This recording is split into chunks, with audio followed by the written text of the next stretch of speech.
بسم اللہ الرحمن الرحیم۔ یونس علیہ سلام اللہ کے ایک رسول تھے جنہیں شمالی عراق کے ایک شہر نیو میں بھیجا گیا تھا جس کی آبادی 1,00,000 سے زیادہ تھی۔ حضرت یونس بظاہر ایک عام آدمی تھے جو نیو کے ہم وطنوں میں پیدا ہوئے اور پرورش پائی۔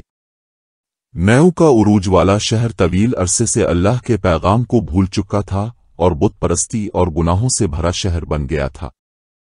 اللہ تعالیٰ نے فیصلہ کیا کہ ان کے درمیان پیدا ہونے والے ایک شخص حضرت یونس کو ایک رسول بنا کر بھیجے تاکہ وہ اپنے راستے یعنی روشنی کے راستے کی طرف رہنمائی کریں۔ حضرت یونس علیہ السلام فوراً اپنے رب کی خواہش کو پورا کرنے کے لیے نکلے اور اپنی قوم کو اللہ کی طرف رجوع کرنے اور بت پرستی سے بچنے کی دعوت دی۔ لیکن نیو کے لوگوں نے یونس کو رد کر دیا، جس طرح بہت سی قوموں نے ان سے پہلے کے نبیوں اور رسولوں کو رد کیا تھا۔ یونس کو حوصلہ نہیں ملا، وہ انہیں اللہ کی عبادت کی طرف بلاتا رہا اور انہیں اللہ کے خوفناک غضب کی یاد دلاتا رہا جو عاد، سمود اور قوم نوح پر نازل ہوا تھا۔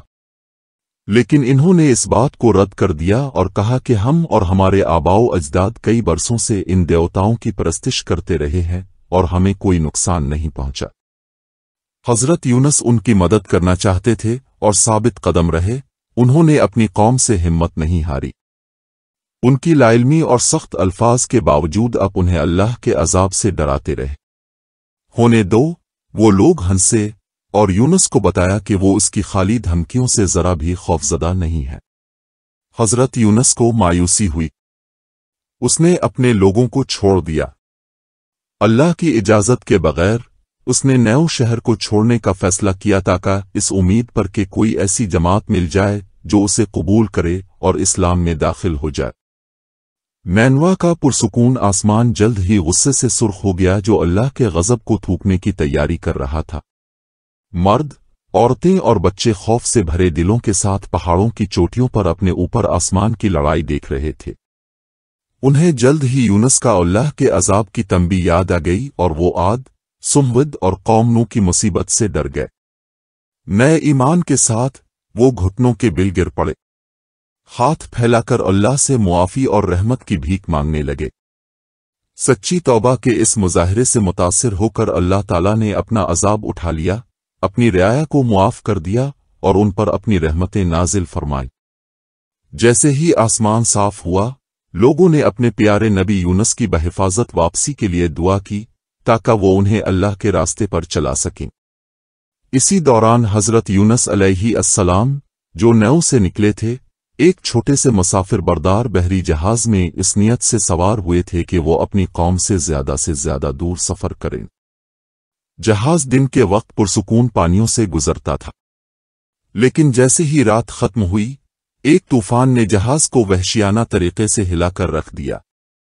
جہاز کا عملہ اور مسافر اپنی جانوں کے لیے خوفزدہ ہونے لگے کیونکہ سمندر کا پانی آہستہ آہستہ ڈیک میں بھرنے لگا اور جہاز کو آہستہ آہستہ ڈوبنے لگا۔ جیسے ہی طوفان رات بھر جاری رہا، جہاز کے کپتان نے اپنے آدمیوں کو حکم دیا کہ وہ سامان اور دیگر تمام اضافی بوجھ کو باہر پھینک دیں تاکہ جہاز کا بوجھ ہلکا ہو۔ جیسا کہ ہدایت کی گئی، عملے نے جہاز کا اضافی بوجھ باہر پھینک دیا، لیکن جہاز ڈوبتا چلا گیا کیونکہ یہ ابھی بھی بہت بھاری تھا۔ کیپٹن کے پاس کوئی چارہ نہیں بچا تھا، اگر وہ اپنے عملے اور مسافروں کی جان بچانا چاہتا تو اسے ایک آدمی کی جان قربان کرنی پڑی۔ جیسا کہ اس زمانے میں مردوں میں ایک عام رواج تھا، کپتان نے قرعہ اندازی کرنے کا فیصلہ کیا تاکہ قربانی کے لیے مسافر کا انتخاب کیا جائے۔ قرعہ اندازی کی گئی اور حضرت یونس کا نام چنا گیا۔ وہ لوگ جانتے تھے کہ یونس ایک جوان، نیک، ایماندار اور بابرکت آدمی تھا، اس لیے انہوں نے اسے نکالنے سے انکار کر دیا اور دوبارہ قرعہ ڈالنے پر رضامند ہو گئے۔ چنانچہ قرعہ ڈالا گیا اور یونس کا نام دوبارہ سامنے آیا۔